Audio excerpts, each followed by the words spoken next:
જય શ્રી કૃષ્ણ ફ્રેન્ડ્સ, આજે આપણે બનાવવાના છીએ ચણાના લોટના પુડલા.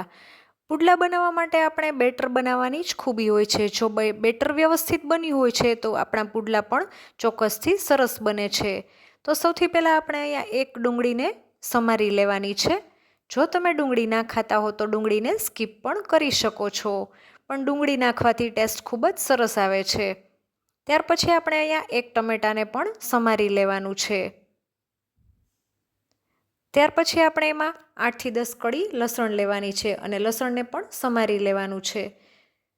પુડલામાં લસણનો ટેસ્ટ ખૂબ જ સરસ લાગે છે, એટલે લસણ ચોક્કસથી ઉમેરવું, સ્કીપ ના કરતા. અને અહીંયા તમે કોઈ પણ વેજીટેબલને વધારે ઓછા લઈ શકો છો તમારા ટેસ્ટ પ્રમાણે. હવે આપણે એક તપેલીમાં વેજીટેબલ્સને લઈ લેવાના છે અને ત્યાર પછી આપણે એમાં ચણાનો લોટ ઉમેરી દેશું. અને ત્યાર પછી આપણે એમાં 1 ચમચી જેટલો અજમો ઉમેરી દેવાનો છે. અને ચણાના લોટની કોઈ પણ વસ્તુ બનાવતા હોય ત્યારે અજમો ચોક્કસથી ઉમેરવો, જેથી આપણે જે ખાઈએ છીએ તેનું પાચન સારી રીતે થઈ શકે છે.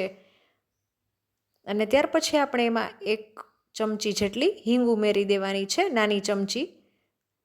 ત્યારબાદ આપણે એમાં 1 ચમચી ધાણા જીરું પાવડર ઉમેરી દેશું અને અડધી ચમચી હળદર ઉમેરી દેવાની છે. અને પાણી ઉમેરી અને આપણે બેટર બનાવી લેવાનું છે.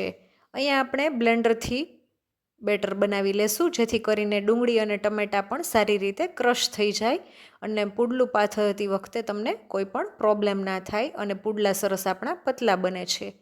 મેં અહીંયા મીઠું ઉમેરતા રહી ગયું હતું એટલે પાછળથી ઉમેર્યું છે. તમે બધા મસાલાની સાથે પણ મીઠું ઉમેરી શકો છો. અને પતલું બેટર બનાવશો તો તમારા પુડલા પણ સરસ પતલા બનશે.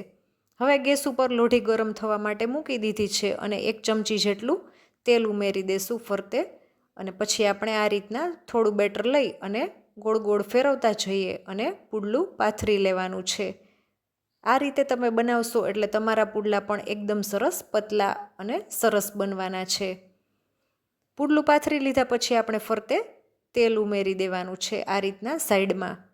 અને ઉપરની સાઈડ થોડી ડ્રાય થવા લાગે એટલે આપણે આ રીતના તાવીથાની મદદથી ફરતેથી ઉખાડી અને બીજી સાઈડ પણ આપણે શેકી લેવાનું છે. તો તમે જોઈ શકો છો કેટલો સરસ ગોલ્ડન બ્રાઉન કલર આવ્યો છે.